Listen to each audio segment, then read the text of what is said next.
On the day that was supposed to mark the beginning of my freedom, my parents handed me a $200,000 wedding gift, claiming it was the ultimate proof of their unwavering, equal affection.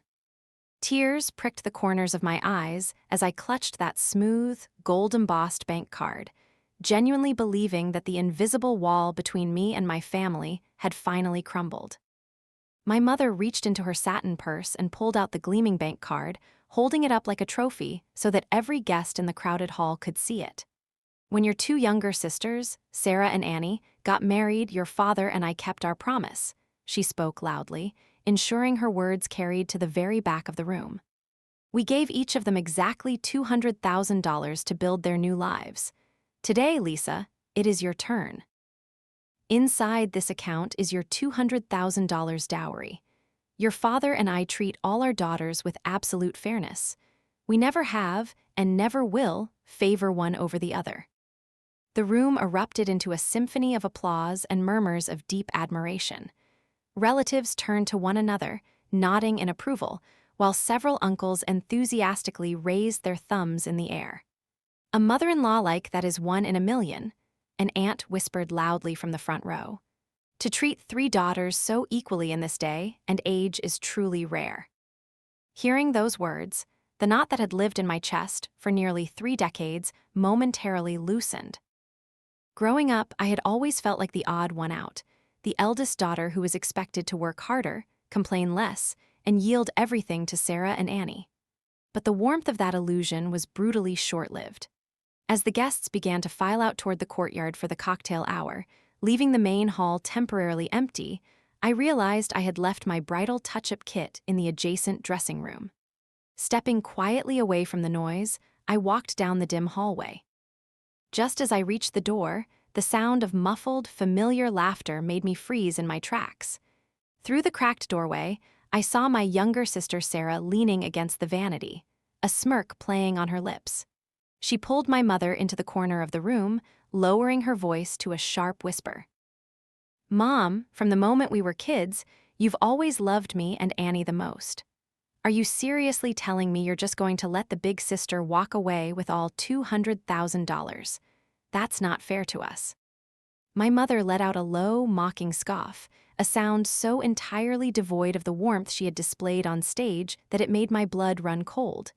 She crossed her arms, her jaw tightening with smug satisfaction. "Are you out of your mind, Sarah? How could I ever let her take that money?" My mother chuckled, her voice dripping with venomous pride. "That card is under my name."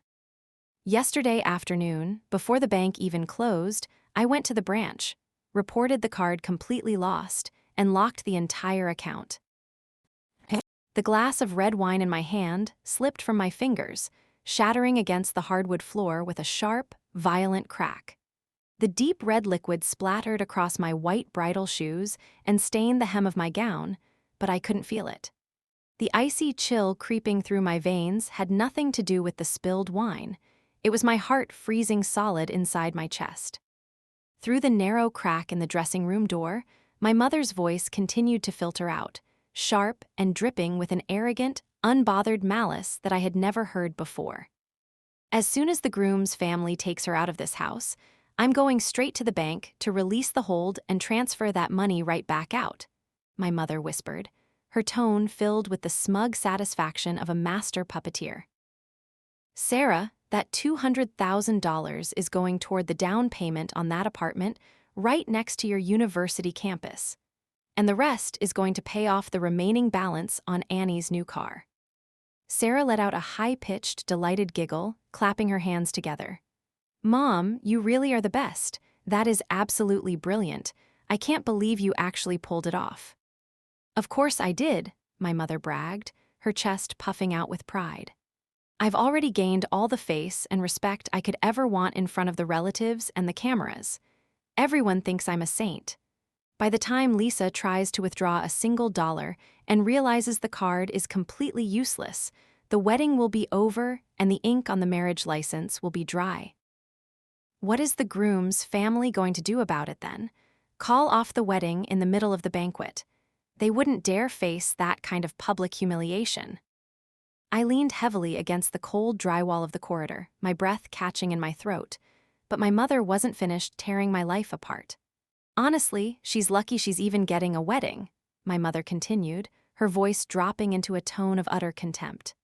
3 years ago, when she got that high-paying job offer from out of state, I almost panicked. If she moved away, who was going to pay the bills around here? Who was going to keep functioning as our personal ATM? Sarah nodded eagerly. Oh, I remember. You made her sign that ridiculous child-rearing repayment agreement, didn't you? Exactly, my mother chuckled darkly. I told her that if she wanted the freedom to move away and take that job, she had to pay a $7,000 upfront nurturing fee to cover what we spent raising her. Then, I secretly handed you and Annie $7,000 each to pay your fees in front of her, just to make it look like a standard, fair family rule. That rigid, gullible big sister of yours actually believed she was just a failure because she couldn't scrape the cash together on time. My hands balled into tight fists, my fingernails digging so deeply into my palms that they nearly drew blood. 3 years ago. I remembered that night with agonizing clarity. I had stayed up for weeks crying, drowning in a wave of self-loathing, because I couldn't afford the $7,000 fee to claim my dream career. I had watched Sarah and Annie hand over their envelopes with ease, deeply ashamed of my own financial inadequacy. Because of that manufactured guilt, I had declined the corporate offer, stayed in this town, and spent the last 3 years working 14-hour days, selflessly handing over my hard-earned salary to cover my sister's expenses and lifestyle choices. I thought I was being a good, responsible eldest daughter. I thought I was protecting my family. In reality, they had conspired against me, using my own sense of honor and duty to shackle me to their doorstep so they could bleed me dry. As long as we keep giving her the illusion that everything is fair and equal, she'll keep working herself to the bone for us, my mother concluded with a cold, sweeping finality. Even after she's married, if we play our cards right, she'll be counting the money she makes for us and thanking us for the privilege. Inside the room, the sound of shifting footsteps signaled that their private celebration was coming to an end. Before I could even think to move, the dressing room door was pulled wide open. My mother stepped out, her eyes immediately landing on my frozen figure standing in the hallway. A sudden, sharp flicker of panic washed over her features as she noticed my pale face and the shattered wine glass at my feet. But within a fraction of a second, the panic vanished, instantly replaced by her familiar, domineering mask of maternal authority. She narrowed her eyes and let out a harsh, irritated hiss. Lisa, what on earth are you doing just standing there like a statue? She snapped, keeping her voice low so it wouldn't carry into the main ballroom. Look at the mess you've made. It's your wedding day, and you're dropping things and breaking glass. Do you have any idea how much bad luck that brings? Sarah peeked out from behind her shoulder, her face morphing from a smug grin into a look of wide-eyed, innocent concern that made my stomach turn. Clean yourself up and get out to the living room right now, my mother ordered, waving her hand dismissively as if I were nothing more than an inconvenient nuisance. The groom's car is already pulling up downstairs, and the entire bridal party is waiting. Don't you dare ruin our family's reputation today. I looked at the woman standing before me, the woman whose approval I had spent 29 years begging for. For the first time in my life, I didn't feel the urge to apologize. I didn't feel the burning need to clean up the mess or smooth over her irritation. The tears that had threatened to spill earlier had completely evaporated, burned away by a cold, quiet fury that was settling deep into my bones.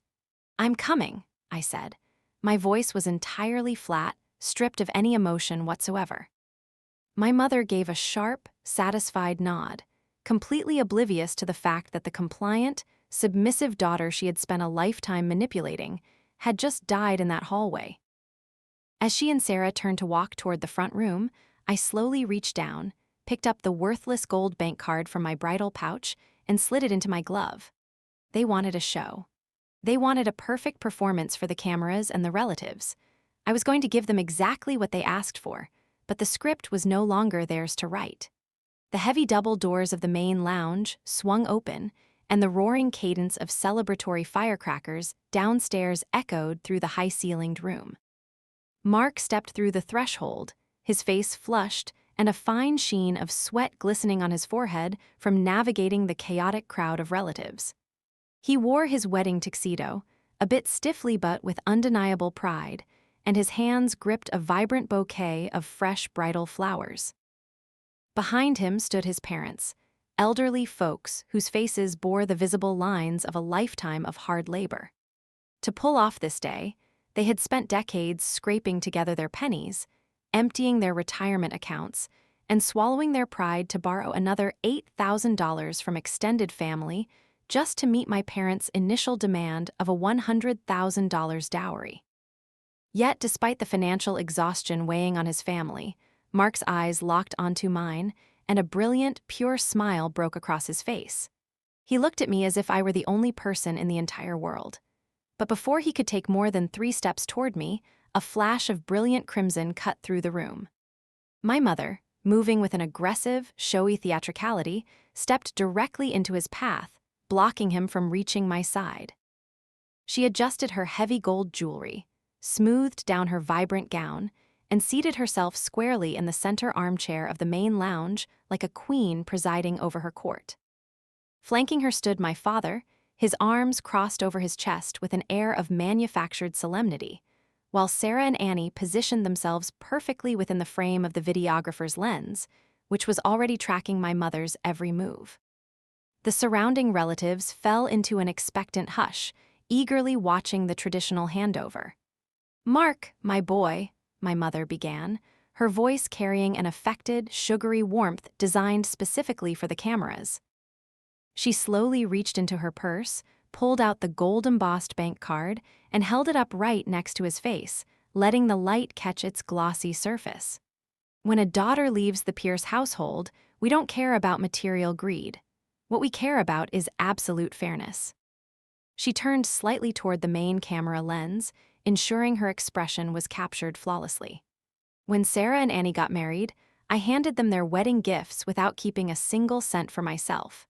Today, as Lisa prepares to build a life with you, this card holds her full $200,000 dowry.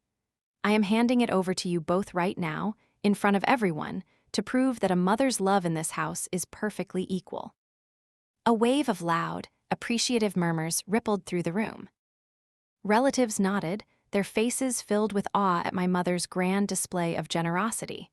Mark let out a long, visible sigh of relief, his shoulders dropping as the immense anxiety of the past few weeks seemed to melt away. He bowed deeply, his voice thick with genuine gratitude. "Thank you, Mom. I promise you, I will spend the rest of my life making sure Lisa is taken care of." He stepped forward, his hand extending to finally grasp mine. Smack! My mother's hand shot out, her manicured fingers cutting through the air to sharply block his arm.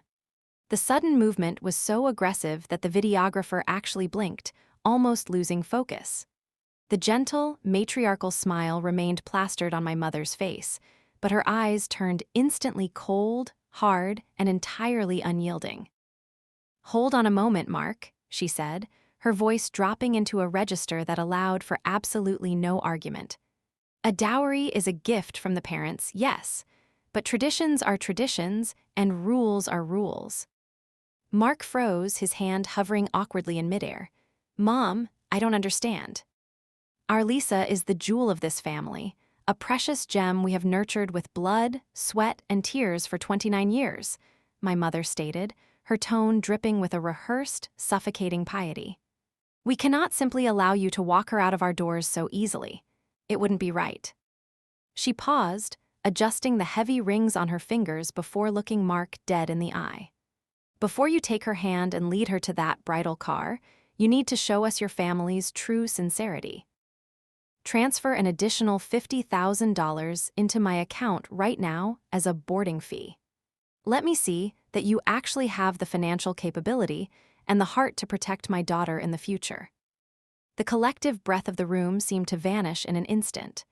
The joyful murmurs died, replaced by a tense, suffocating silence. Mark's face drained of color, his jaw dropping slightly as he stared at the woman before him. "Mom, what are you saying? There was never any mention of a boarding fee during our final preparations yesterday. You know our situation." That $100,000 dowry was the absolute limit for my family. We don't have another $50, let alone $50,000. Where do you expect me to find that kind of money in the next 5 minutes? Before my mother could even respond, Sarah stepped forward, letting out a loud, theatrical sigh of immense disappointment. "Oh, brother-in-law, listen to yourself," she scoffed, crossing her arms and shaking her head as if pitying his ignorance. "My mother is literally standing here handing you a fortune of $200,000 on a silver platter, and you're seriously whining about a measly $50,000. She isn't trying to take your money. She's testing your character for the sake of my big sister's future security." Annie chimed in immediately, moving to gently rest her hand on my mother's shoulder, her eyes welling with crocodile tears. "Exactly, Mark. You have no idea how much Mom worried last night, tossing and turning, because she was terrified that if Lisa was too easy for your family to marry, you all would grow to take her for granted and treat her poorly. If you truly loved my sister, you would be doing everything in your power to find that money right now instead of standing here arguing and making our mother look like a villain." Within seconds, the carefully primed crowd of relatives began to shift their stance. The whispers restarted, but this time, they were sharp, judgmental needles pointed directly at Mark. "She's right, you know. A mother's heart is always full of worry," an older cousin whispered loudly. "The boy is being a bit tight-fisted. If he can't even show a little flexibility and respect on his own wedding day, how can anyone trust him to be a good husband?" The waves of manufactured guilt and public judgment crashed violently against Mark, who stood in the center of the room, completely isolated, his hands shaking as sweat poured down his neck. He looked at his elderly parents, who were shrinking back into the corner, their faces burning with a mixture of shame and helplessness. Then, he looked at me, his eyes wide with a desperate, heartbreaking resolve. He bit his lip so hard it nearly bled, his knuckles turning white around the stems of the bridal bouquet. "Fine," Mark choked out, his voice trembling but determined. "If this is what it takes for Lisa to leave this house with a clear head and a peaceful mind, I will find a way. I'll take out an emergency loan. I'll call them right now." "Mark, stop." My voice wasn't loud, but it possessed a strange, freezing clarity that cut clean through the emotional noise of the room, silencing every single whisper in an instant. I stepped out from behind the shadow of my family, walking past my shocked sisters, and placed my hand firmly over Mark's trembling fingers, gently pulling his phone away from his ear and pulling him behind my back. The air in the living room shattered into a million silent pieces the moment I pulled Mark behind me.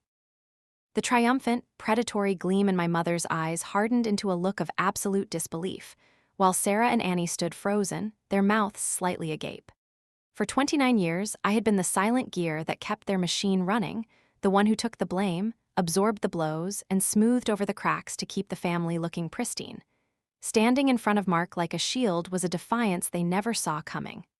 "Lisa, what on earth do you think you are doing?" The heavy, booming voice belonged to my father. He had been standing by the window, playing the part of the quiet, suffering patriarch, but now he slammed his hand down onto a nearby side table. He took a dramatic, stumbling step forward, his hand flying to his chest as his brow furrowed into a mask of deep, agonizing pain. "You absolute disappointment," my father groaned, his breathing becoming intentionally shallow as he locked eyes with the camera lens. "Your mother has poured her blood, sweat, and tears into planning this day for you. She is willing to take the fall, to look like the bad guy in front of all these people, just to put this boy through one final test to ensure your future safety. And how do you repay her? By defending an outsider and throwing your own parents' love back into our faces." Sarah rushed forward like a choreographed actress, wrapping her arms around my father's shoulders to support him. Her lower lip trembled, and tears welled up perfectly in her eyes. "CH letter 1ECB, C letter 1EA3, please. You know Papa's heart condition is fragile. Are you seriously going to choose today, of all days, to throw a tantrum and give him a heart attack?" Annie hurried to my mother's side, massaging her shoulders with a look of profound sorrow. We don't even need their $50,000, Lisa. We are a wealthy, dignified family. But Mark's stubborn, disrespectful attitude right now proves he doesn't value you. If you walk out that door without making him show proper respect, his family will look down on you forever. We are trying to buy your respect in that household, and you are treating us like monsters. The emotional trap was laid perfectly. In the eyes of the whispering relatives filling the room, I was no longer a radiant bride. I was an ungrateful, cold-hearted daughter who was willing to kill her own father and humiliate her saint of a mother for a man. The murmurs grew louder, a suffocating wave of public shaming meant to force me to my knees. If this had happened 10 minutes ago, before I walked down that hallway, I would have fallen apart. I would have cried, begged for forgiveness, and blamed myself for being a terrible daughter. But looking at them now, all I saw was a grotesque, well-rehearsed theater production. The words that used to slice through my soul now felt entirely hollow. I let out a soft, quiet laugh. It wasn't a laugh of amusement, but a chilling sound of liberation that completely cut through their performance. I ignored my father's gasping and my sister's glares, fixing my eyes entirely on my mother, who sat enthroned in her red dress. "Mother," I said, my voice eerily calm and steady. "Today is my wedding day. A woman only gets married once in her life, and all I wanted was to walk out of this house with dignity and peace." My mother blinked, a flicker of uncertainty crossing her face before she quickly assumed her stern, elder persona, thinking I was finally about to apologize. "But you just stood before everyone and said that the most important thing in this house is absolute fairness, and that you never favor one child over another," I continued, my voice echoing clearly for the microphones. I turned my gaze toward Sarah and Annie, whose faces suddenly drained of color. When Sarah got married, her groom arrived, took her hand, and left without a single hitch. You never demanded a single dollar of a boarding fee to test his sincerity. When Annie got married, it was exactly the same.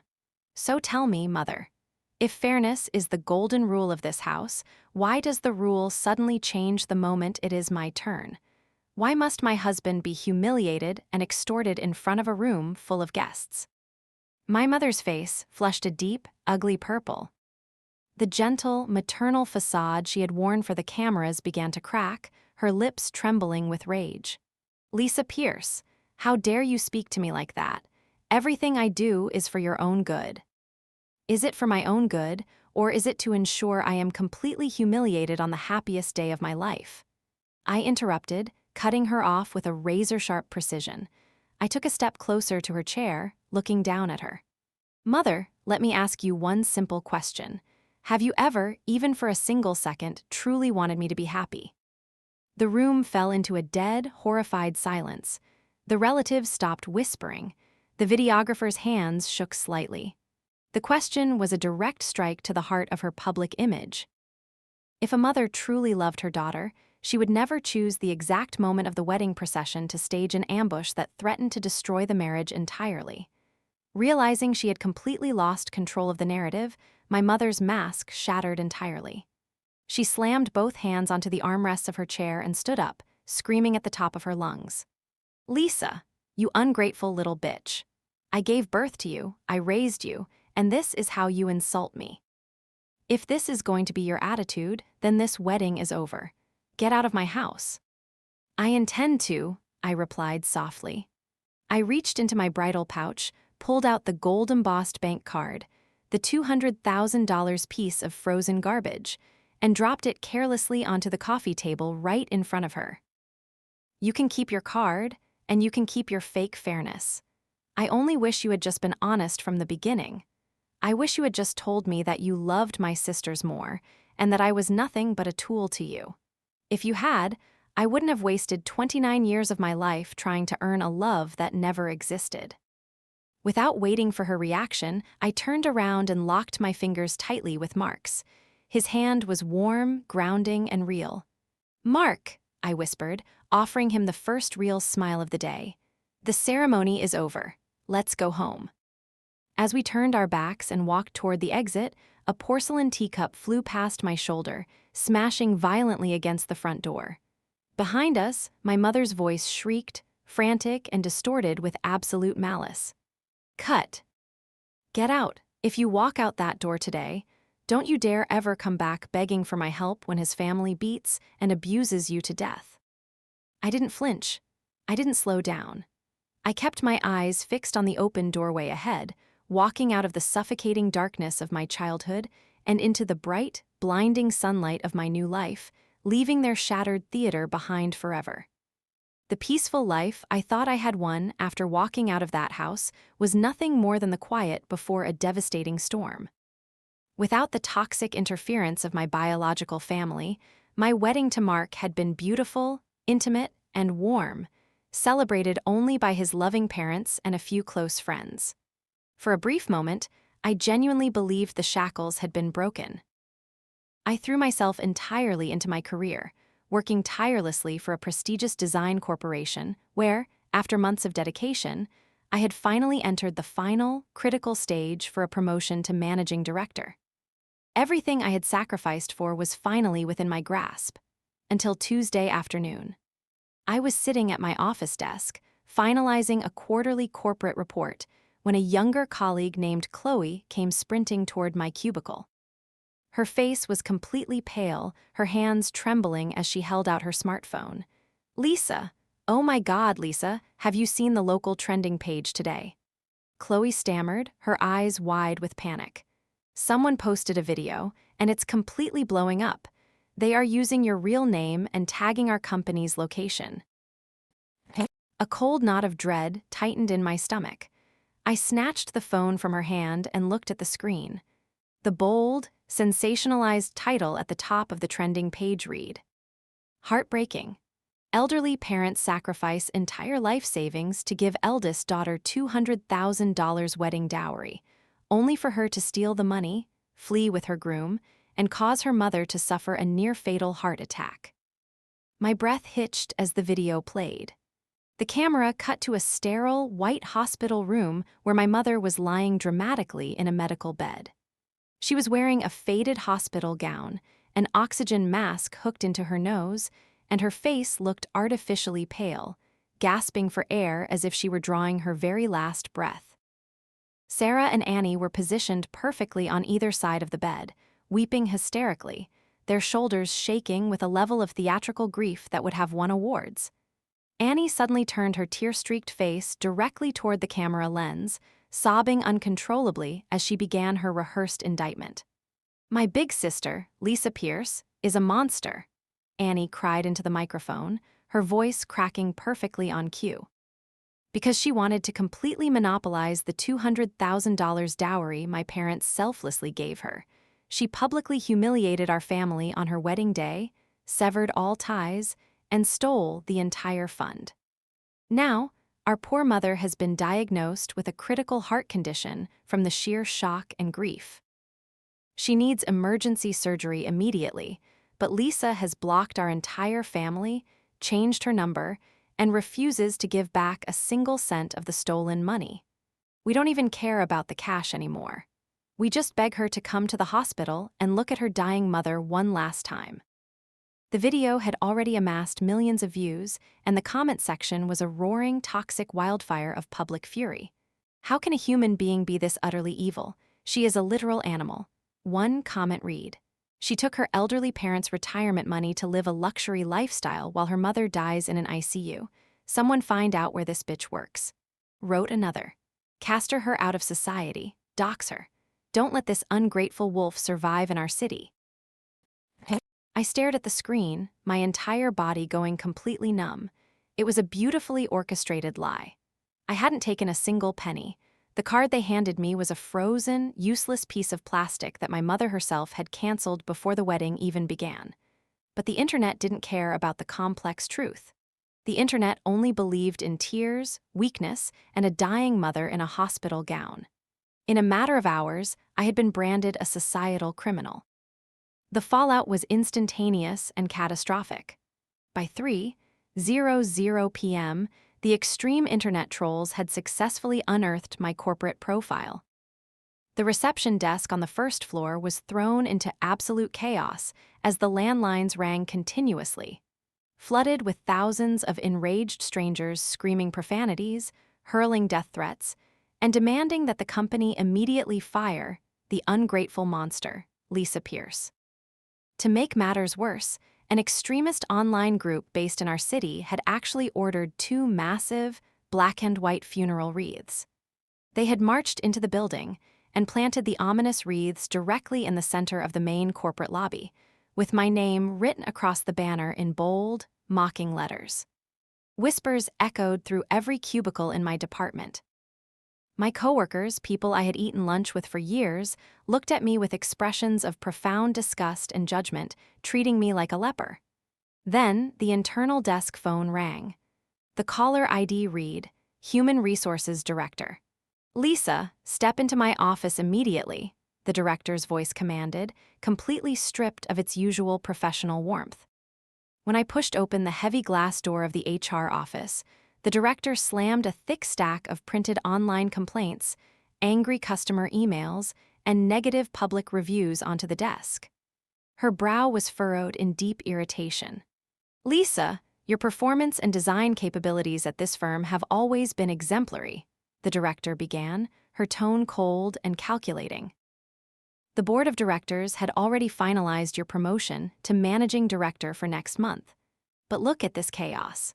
Because of your sordid family dispute, our corporation's public reputation is being dragged through the dirt. 3 of our largest corporate clients have already called our CEO this afternoon, questioning the moral character and ethics of our executive staff.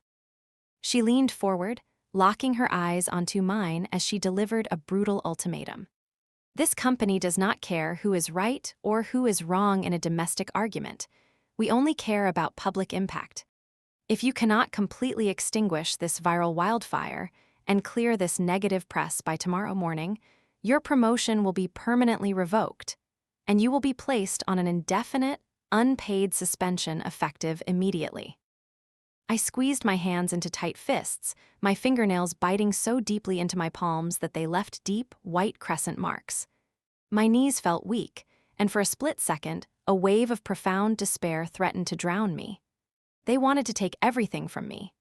My family had already stolen my childhood, my 29 years of hard work, and my peace of mind, and now they were coming to destroy my livelihood, my career, and my entire future. But as I stood up and walked out of the HR office, the despair mutated into a cold, terrifying clarity.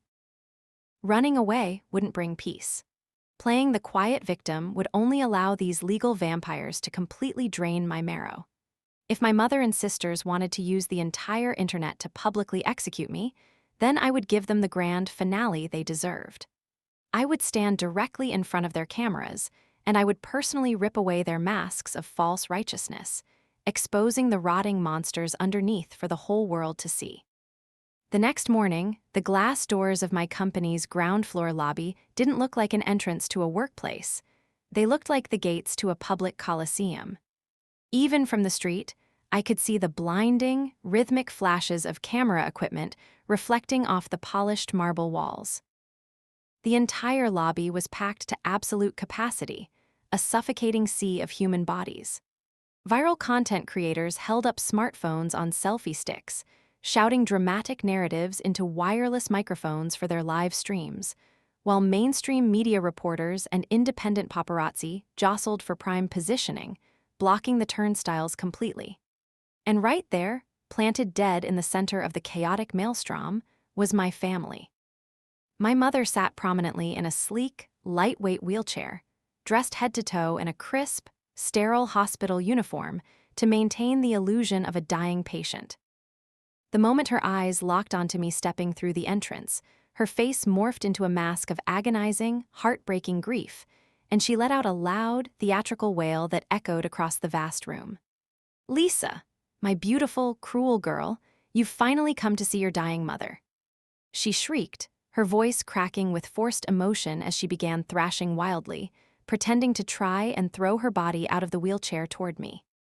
Sarah instantly leaped forward, grabbing her shoulders and pressing her back down with a look of profound, protective sorrow tailored perfectly for the surrounding lenses. My mother violently beat her own chest, tears streaming down her face as she played to the crowd. "I don't even care about the money anymore. Keep the $200,000. Take it all." Just tell your mother you repent. Just sign the papers and come home, and I will forgive everything. Please, just don't turn your back on the mother who gave you life while she draws her final breaths." Within a fraction of a second, 3 aggressive lifestyle bloggers shoved their cameras directly into my face, their lenses hovering mere inches from my eyes. "Look at her, everyone. This is the ice-cold monster herself." One streamer shouted into his phone, the live chat on his screen scrolling past at a blinding, furious speed. Her own mother is practically begging on her knees in a wheelchair, and look at Lisa Pierce's face, not a single tear, completely heartless. She's standing there looking at her family like they're garbage, after stealing their life savings.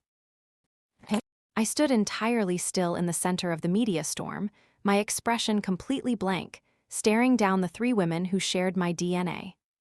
I looked closely at my mother's dramatic performance, and then at Sarah and Annie, who were dressed in meticulously applied, subtle makeup designed to make them look exhausted and grief-stricken. They weren't here out of desperation for medical bills. This wasn't a cry for parental reconciliation. This was a public execution, a calculated ambush designed to utterly destroy my livelihood and force me into a corner where I would have no choice but to surrender. Sarah stepped forward, adopting a tone of righteous, maternal authority as she faced the flashing cameras. "Lisa, we don't want to completely ruin your life or push you into a corner despite what you've done to us," she claimed loudly, ensuring every microphone captured her magnanimous words. "At the end of the day, we still share the same blood. We are willing to give you a way out." She pulled a legal document from her designer handbag, waving it directly in front of my face. "All you have to do right now is sign this agreement and hand over your corporate salary card. You will allow our family to automatically deduct monthly payments to slowly reimburse the $200,000 you stole from our parents. If you agree to give up your salary card, we will instantly tell the media that this was all just a massive family misunderstanding, clear your name, and let you keep your precious job." Annie stepped up to Sarah's side, her eyes narrowing into a cold, triumphant sneer that she hid from the cameras. "And if you refuse to sign over your salary card today, Lisa, we will make sure the entire world sees your true colors," she whispered venomously, just loud enough for the closest reporters to hear. "We will make sure you are blacklisted from this entire industry, fired from this company, and socially executed across the country. Let's see what corporate firm will ever dare hire an ungrateful, thieving wolf who lets her own mother die for cash." The online live streamers and the crowd of onlookers nodded in frantic agreement, completely swayed by their performance. "Sign the card, you selfish bitch. Your sister is being incredibly generous." Someone yelled from the back of the lobby, "If she doesn't sign it, call the police and lock her up for fraud right now." Another voice chimed in. Even the corporate security guards and several company executives who had rushed down to the lobby to observe the chaos looked at me with deeply uncomfortable, conflicted expressions. They truly believed they had won. They thought that by bringing the fight to my office, by threatening my promotion and my career, I would break down, cry, and hand over my financial freedom just to make the public shaming stop. They wanted my salary card because they wanted me to remain their submissive, unpaid financial slave for the rest of my life. I looked at the smug, greedy curls at the corners of Sarah and Annie's lips, and then at my mother's expectant face. I didn't argue with them. Instead, I calmly walked right past my family, ignoring my mother's dramatic gasps, and strode directly behind the building's main reception desk. Before the security guards could stop me, I pulled a sleek black USB flash drive from my blazer pocket and plugged it firmly into the reception desk computer, which was directly connected to the lobby's massive, wall-sized presentation screen normally used for corporate advertisements.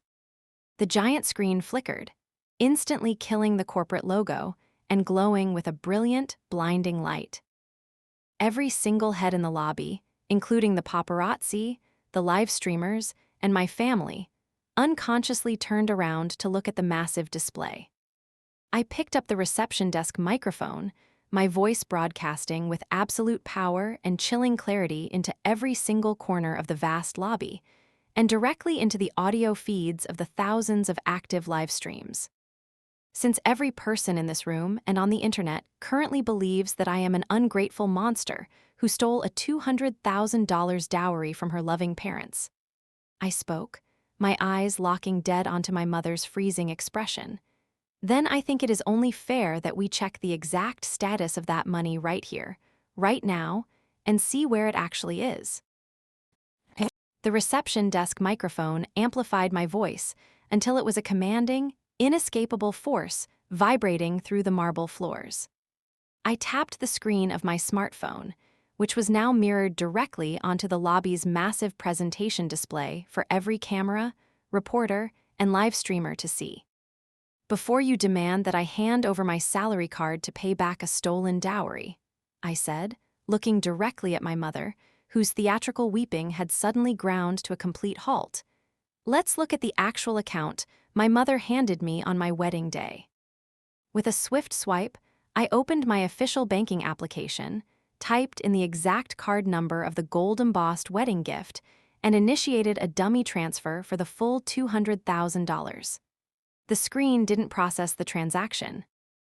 Instead, a massive, bright red exclamation point flashed across the giant display, accompanied by a bold, system-generated notification that read, "Transaction failed. This account has been reported lost and is subject to a two-way freeze by the owner." A collective gasp rippled through the front rows of the paparazzi. The live streamers immediately zoomed their lenses onto the giant red text. "What is this? What are you trying to pull, Lisa?" My mother suddenly shrieked, her voice losing its frail, dying quality and snapping into a sharp, defensive bark as she tried to wheel herself forward. I didn't answer her. Instead, I dialed the official, verified customer service hotline of the National Bank on speakerphone, holding it directly against the reception microphone. After 2 rings, the crisp, automated voice of a bank representative filled the room. "Welcome to Premier Support. Regarding account ending in 4092, we can confirm that a verbal report of a lost card was filed by the primary account owner precisely 1 day prior to the wedding date. The account is currently under a complete, permanent freeze, meaning no funds can be withdrawn or transferred by any secondary user." The silence that blanketed the corporate lobby was instantaneous and suffocating. The aggressive reporters who had been hurling insults at me a minute ago stood entirely frozen, their microphones dropping an inch as they stared at the definitive proof on the wall. I turned my gaze to my mother, my eyes burning with a cold, unforgiving fire. "Mother, is this your definition of fairness? You stood before our entire extended family and a room full of cameras, pretending to hand me a future, while you had secretly destroyed the card 24 hours prior. You handed me an empty piece of plastic to protect your public image, while you simultaneously tried to extort an extra $50,000 in cash from my husband's family. You wanted to play the saint, look like a perfect mother, and build your own reputation on the ashes of my happiness." My mother's face flushed an ugly, mottled purple. Her lips trembled violently, her hands gripping the armrests of her wheelchair so tightly that her knuckles turned white, but she couldn't find a single word to defend herself. The undeniable truth was staring her in the face from a 20-foot corporate screen. "But that's just the preface," I said, my finger clicking the mouse on the reception computer. "Let's look at the real reason my family is standing in this lobby today." The banking screen vanished, instantly replaced by a massive, high-definition audio file player. I pressed play. Suddenly, my mother's voice erupted from the lobby speakers. It wasn't the weak, trembling voice of a heart patient, but the sharp, venomous tone from the dressing room on my wedding day. "Are you out of your mind, Sarah? How could I ever let her take that money? That card is under my name. Yesterday afternoon, I went to the branch, reported the card completely lost, and locked the entire account. Sarah, that $200,000 is going toward the down payment on that apartment right next to your university campus, and the rest is going to pay off the remaining balance on Annie's new car. By the time Lisa tries to withdraw a single dollar and realizes the card is completely useless, the wedding will be over and the ink on the marriage license will be dry. The audio recording played flawlessly, every cruel syllable echoing with terrifying clarity off the marble walls. The live streamers, chat boxes on their phone screens went absolutely berserk, the text moving so fast it was a literal blur of public outrage. The thousands of people watching online had just witnessed a viral, meticulously planned family scam unravel in real time. Turn it off. Shut it down right now. My mother suddenly roared, completely forgetting her act as she literally bolted upright out of her wheelchair, her hands flailing wildly as she tried to charge toward the reception desk to tear the power cords out of the wall. Two heavy corporate security guards instantly stepped into her path, firmly grabbing her arms and forcing her back into the seat. The crowd of onlookers let out a collective, mocking cheer. The dying heart patient had just stood up and sprinted across a lobby with the agility of a teenager. Realizing her medical lie was entirely exposed, my mother collapsed back into the wheelchair, forcing fake, panicked tears out of her eyes as she looked at the surrounding cameras. Lisa, you are misunderstanding your own mother. I only said those things because I was angry. Men these days are so manipulative, and Mark's family is so incredibly poor. I was terrified they were going to steal your dowry and leave you with nothing. I froze that card as a test, to protect you, to see if he truly loved you for who you are.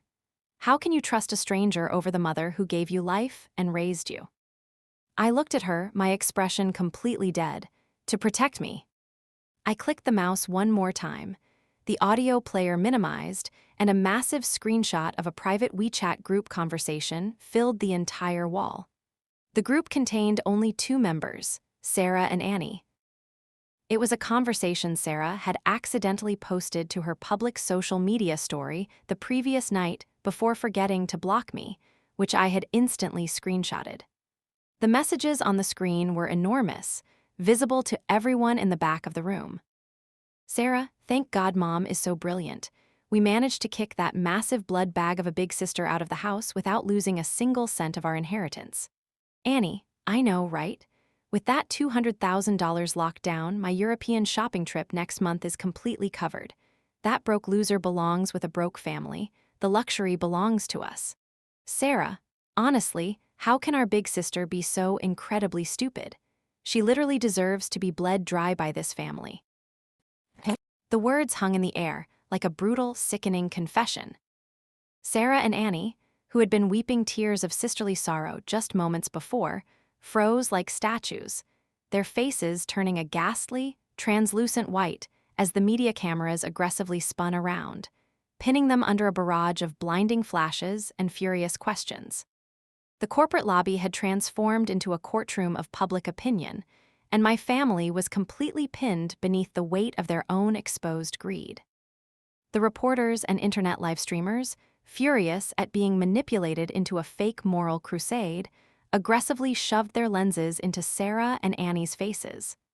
The 2 sisters shielded their faces with their designer handbags, stumbling backward as a barrage of sharp, biting questions rained down on them. But I wasn't finished. The financial manipulation and the wedding day scam were merely the branches of their cruelty. It was time to expose the rotting root. You all think this is just a standard case of family favoritism and financial greed. My voice echoed through the microphone, commanding the room to fall dead silent once more. I gripped the edge of the reception desk, my eyes locking onto my mother, who was trembling violently in her wheelchair. You think they just wanted to protect their assets? Let me show you what happens behind closed doors when the blood bag they've been draining for 3 years finally collapses from exhaustion. My finger clicked the mouse on the reception computer one final time. The chat logs vanished, and the massive screen split into 2 distinct, high-definition media files. On the left side was an official, date-stamped medical admission record from the city's central hospital from exactly 1 year ago. On the right side was a video file. 1 year ago, to pay for the down payment on Sarah's second apartment, I was working 14 hours a day at this very company while taking on freelance design projects at night. I stated, my voice completely devoid of tears, carrying only a bone-chilling calm. I was living on black coffee and sheer stress. One night, my body gave out. I suffered an acute gastric perforation, severe internal stomach bleeding, and collapsed unconscious on the floor of my rented apartment. Whispers of shock rippled through the corporate crowd. My colleagues found me and rushed me to the emergency room, I continued, pointing to the medical document on the wall. The surgeon stated that I needed immediate, life-saving surgery.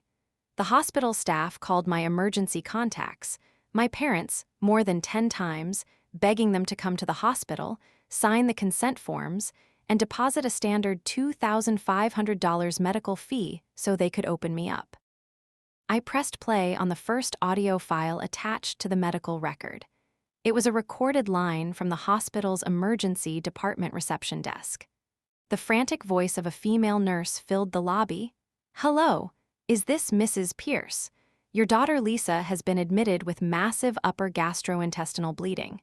She is in critical condition and needs emergency surgery immediately. We need a family member to come down and authorize the deposit of $2,500.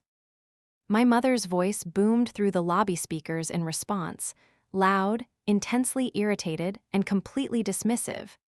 "A stomach surgery costs $2,500. Is your hospital trying to rob us blindly? We are completely booked today and don't have time for this nonsense. If she isn't dead yet, tell her to just endure it herself and stop making a scene." The recording cut off with a harsh, definitive click. A wave of absolute horror washed over the onlookers. Several female colleagues in my department openly gasped, covering their mouths in disgust.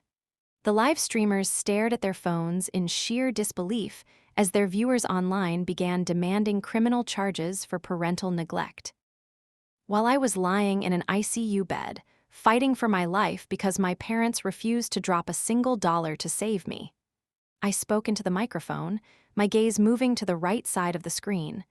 Let's see what my loving family was doing with their precious time that very same night. I played the video file. It was a screen recording of a deleted social media post from Annie's private account, filmed inside a lavish, 5-star hotel suite. A massive banquet table was covered in expensive seafood and bottles of imported champagne. In the video, my mother, the woman who claimed she was too busy to save her dying daughter, was wearing a thick gold chain, laughing hysterically as she toasted the camera. Sarah and Annie were dressed in expensive, high-end luxury clothing, dancing around the suite. And then, the camera panned to my father, who was holding a glass of high-end whiskey, his face flushed red with alcohol as he bellowed directly into the lens. "Spend $2,500 to fix her stomach. What a beautiful pipe dream." My father laughed brutally in the video, slurring his words. "Let her handle it herself."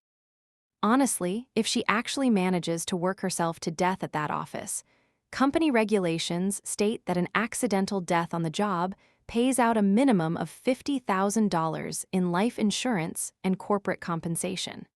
If she dies, our entire family finally hits the jackpot. The video cut to black.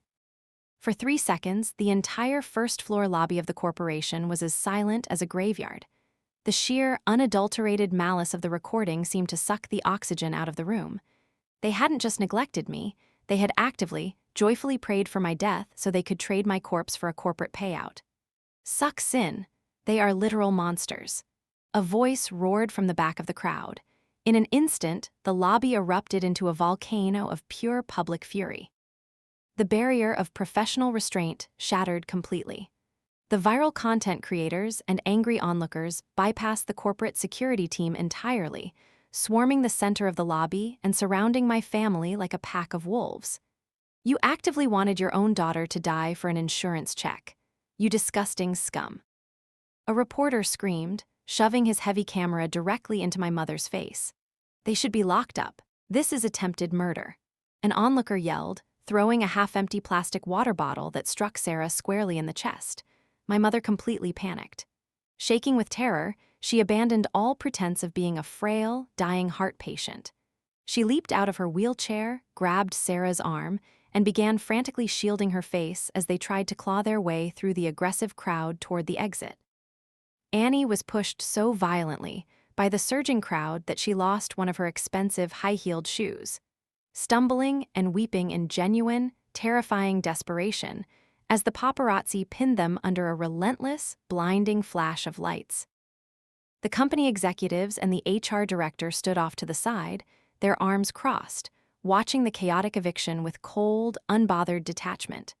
Not a single security guard stepped in to protect them. They simply allowed the furious public to chase the three scam artists completely out of the building and into the street like rats. I slowly turned off the microphone, unplugged my USB drive, and stepped out from behind the reception desk. My hands were steady, my mind perfectly calm. The viral smear campaign that was meant to destroy my life had become their own permanent, digital coffin. The first payment on their decades of debt had just been collected, both capital and interest. 1 year can completely rewrite a person's destiny. The digital execution my family had planned for me in that corporate lobby didn't drag me into the mud. Instead, it became the foundation of my absolute liberation. With the truth immortalized on the internet, my reputation was flawlessly restored, and I successfully secured my promotion. Shortly after, utilizing my creative expertise, I launched an independent luxury fashion brand that rapidly disrupted the market, securing a massive round of venture capital funding that valued the firm in the millions. Mark and I moved far away from the shadows of our past, purchasing a secluded, beautiful estate in the eastern suburbs. Meanwhile, my biological family spent that same year transforming their lives into a complete, unmitigated tragedy. The viral video of their lobby ambush had exposed them as financial vampires to the entire city. Sarah and Annie's wealthy in-laws, shrewd, image-conscious business people, moved quickly to distance themselves from the scandal, initiating aggressive divorce proceedings that left both sisters cast out without a single dollar of alimony. Having never worked a day in their lives and addicted to luxury lifestyles, my sisters quickly burned through what little savings my parents had left.